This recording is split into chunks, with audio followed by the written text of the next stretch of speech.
حدیث کے تیسرے امام یعنی کہ حضرت امام ابو داؤد کا ذکر پیدائش 202 ہجری مطابق 817 عیسوی اور وفات 275 ہجری مطابق 889 عیسوی میں۔ آپ آج 2023 میں 1134 سال ہو چکے ہیں اس دنیا سے رخصت ہوئے۔ آپ افغانستان میں پیدا ہوئے لیکن آپ کا تعلق ایک عربی قبیلے سے تھا جس کا نام اش ہے۔ بعد میں یہ قبیلہ ہجرت کرتا ہوا افغانستان میں بس گیا۔ امام ابو داؤد کے نام کے ساتھ حنبل بھی آتا ہے کیونکہ آپ امام احمد بن حنبل کے شاگرد خاص ہیں۔ نام: حافظ الحدیث ابی داؤد سلیمان بن اشعث سجستانی الازدی حنبلی۔ نسب نامہ: سلیمان بن اشعث بن اسحاق بن بشیر بن شداد بن عمرو بن عمران۔ آپ پیدا سجستان میں ہوئے جو کہ افغانستان کا ایک شہر ہے۔ آپ کی شہرت کی اصل وجہ آپ کی کتاب سنن ابی داؤد ہے۔ آپ اپنی کنیت ابو داؤد سے مشہور ہوئے۔ ابو داؤد یعنی کہ داؤد کے باپ۔ ابو لفظ باپ کے لیے بھی آتا ہے اور والا کے لیے بھی آتا ہے جیسا کہ ابو ہریرہ وغیرہ۔ داؤد کا مطلب ہوتا ہے محبوب۔ اصل میں یہ داؤد لفظ ہبرو زبان کا ہے اور قرآن میں یہ داؤد لفظ غالباً 16 بار آیا ہے۔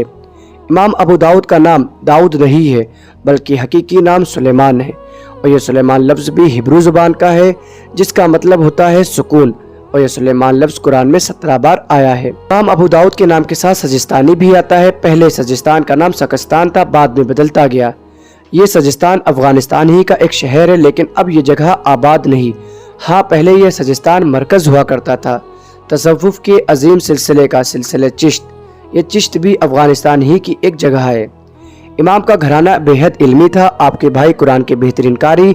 ابتدائی علم تو آپ نے اپنے گھر سے حاصل کیا، پھر طلب حدیث میں نکل گئے بصرہ، نیشاپور، خراسان، بغداد وغیرہ۔ آپ کے 300 سے زیادہ استاد تھے جن میں سے کچھ مشہور امام احمد بن حنبل، یحییٰ بن معین، ابن ابی شیبہ، اسحاق بن راہویہ، ابو حاتم رازی، محمد بن یحییٰ وغیرہ ہم۔ امام ابو داؤد شاگرد ہیں امام عبداللہ بن محمد بن ابی شیبہ کے، اور یہ شاگرد ہیں عبداللہ بن مبارک کے، اور عبداللہ بن مبارک شاگرد ہیں ہمارے امام اعظم ابو حنیفہ نعمان کے۔ احمد بن محمد فرماتے ہیں ابو داؤد حدیث نبوی، علم اور اسانید کے حفاظ میں سے ہیں۔ عبادت، پاک دامنی میں اعلیٰ مرتبے پر فائز ہیں۔ ابو حاتم بن حبان فرماتے ہیں ابو داؤد فقہ، علم، حفظ، عبادت، تقوی اور پختگی اور مہارت کے اعتبار سے دنیا کے اماموں میں سے ایک ہیں۔ اور ایک اور بزرگ فرماتے ہیں احادیث کی تخریج، صحیح اور غلط میں تمیز کرنے والے 4 انسان ہیں: امام بخاری، امام مسلم، ابو داؤد اور نسائی۔ حافظ محمد بن اسحاق اور ابراہیم حربی لکھتے ہیں کہ ابو داؤد کے لیے حدیث ویسے ہی نرم کر دی گئی ہے اور آسان بنا دی گئی ہے جیسے اللہ کے نبی حضرت داؤد کے لیے لوہے کو نرم کر دیا گیا تھا۔ موسیٰ بن ہارون فرماتے ہیں ابو داؤد دنیا میں حدیث کی خدمت کے لیے پیدا کیے گئے اور آخرت میں جنت میں رہنے کے لیے، اور آگے فرماتے ہیں ابو داؤد سے افضل انسان نہیں دیکھا۔ امام ابو داؤد 39 سال کی عمر میں بغداد گئے اور شہرت حاصل کی کہ امام احمد بن حنبل نے آپ کو محدث کہا۔ آپ نے بہت سی کتابیں لکھی جیسے کہ ناسخ و منسوخ، کتاب القدر، مسند امام مالک بن انس، فضائل انصار، ابتداء الوحی، کتاب الدعا، لیکن سب سے زیادہ شہرت آپ کی کتاب سنن ابی داؤد نے پائی۔ سنن اس کتاب کو کہتے ہیں جس میں صرف احکام کے مطابق احادیث جمع کی جائیں۔ امام ابو داؤد کو 5 لاکھ احادیث حفظ تھیں، لیکن 240 ہجری میں شہرت پانے والی آپ کی کتاب میں صرف 4800 حدیثیں لکھی ہیں۔